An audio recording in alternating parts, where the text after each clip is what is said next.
So we're going to take everything we've learned in this module and previous modules and design a book cover. I'm in the homepage of Canva and I'm going to use custom dimensions. So that's this option right here. And the publisher says the book cover needs to be a 6 inches by 9 inch dimension. So let's go ahead for width, put 6, and height, put 9. And we're going to go ahead and change this to inches. Of course, if we had millimeters, we could do that as well. So let's go ahead and type those back in. I think once I change it to inches, it reset. So 6 by 9, let's design.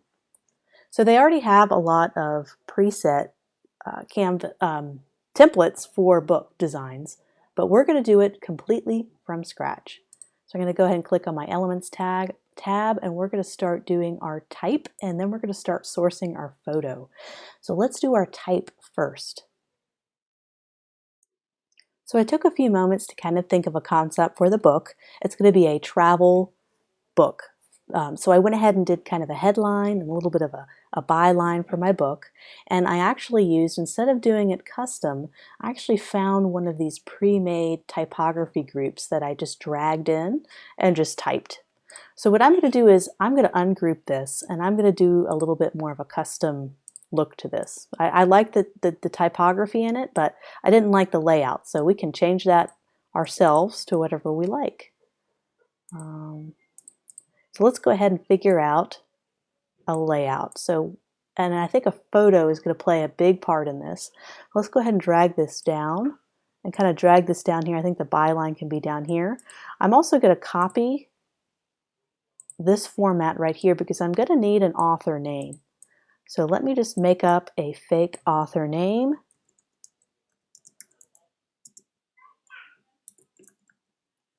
Okay, so that's our fake author name. Or actually, I'm going to make it a woman author. We'll just do Jessica B. Carr. I'm going to make this a lot smaller than the other elements. So once we have our elements kind of written out, we can play around with a good layout. So I think that's a good balance. This is going to be the very bottom. And that'll kind of, we'll figure out when we bring in the photo kind of where all this is going to live. So now we need to go on and source our photos for our new travel guide. We're going to source our photos on a website called Pexels. I mentioned this earlier, and it's a fantastic place to find free photos for what we're doing right now. So it's a travel book, so let me go ahead and put in travel and kind of see what photography comes up. So we're going to need a really one clean image to really portray our book. And I think this one will work, so I'll go ahead and download this one. That's perfect. I can see how I can do a cover with that. I also want to download this one as well. I think that could be really neat. I could see some nice bold white typography kind of filling these negative spaces. This could be good too. It might be a little boring, a little predictable, so maybe that might not work out. So we'll just keep looking for a few others. This could be kind of neat, but it's also very predictable. This one's really neat, as I am a woman author on this book cover. So I want to make sure I show kind of a more feminine side to travel and definitely feature a woman if there's going to be a character. So I'm going to continue to source a couple of photos and upload them into Canva. So I loaded my new photos that I just sourced from Pexels, and we're going to start creating this layout. So I'm just going to start dragging these in and stretching them across, kind of seeing if I feel any.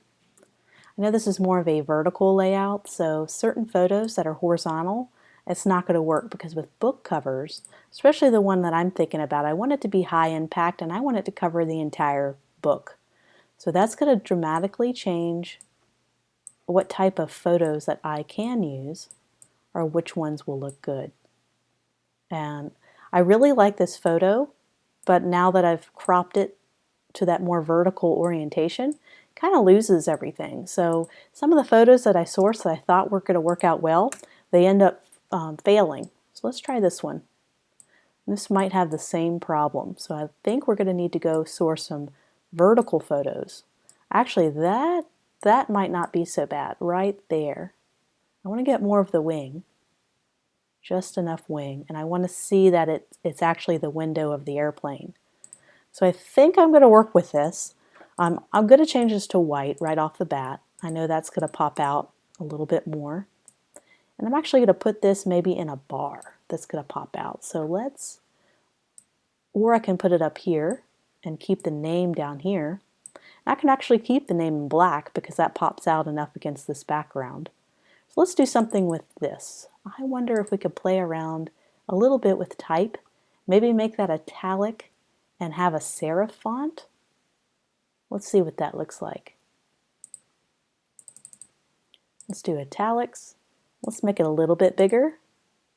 We kind of want to explain what this book is all about.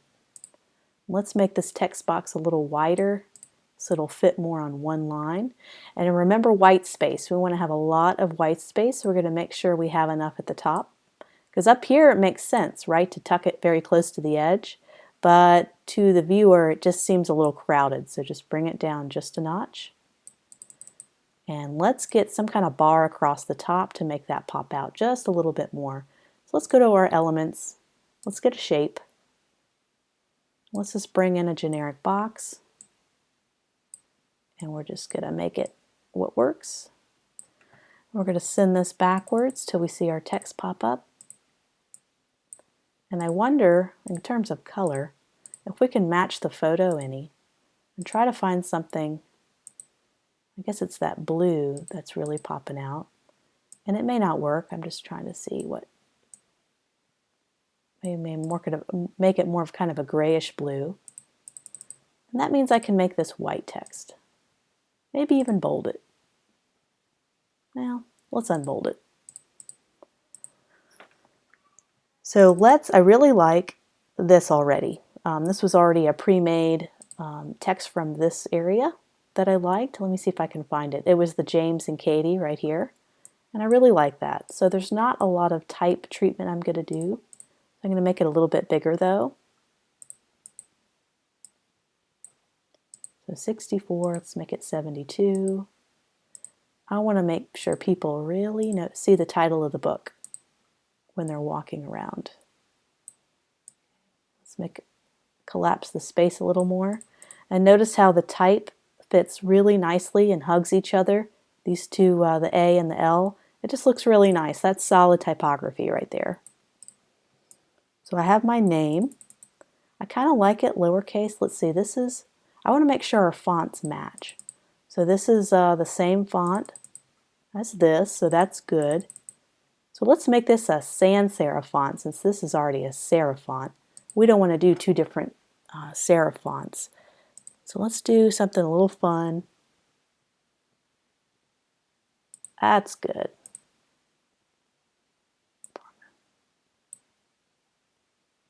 We may need to make this 2 lines for this to really fit how I'd like, but let's see if we can get it to work.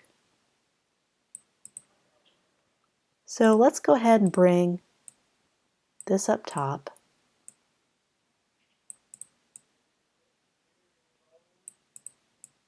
We're just going to noodle around with that a little bit.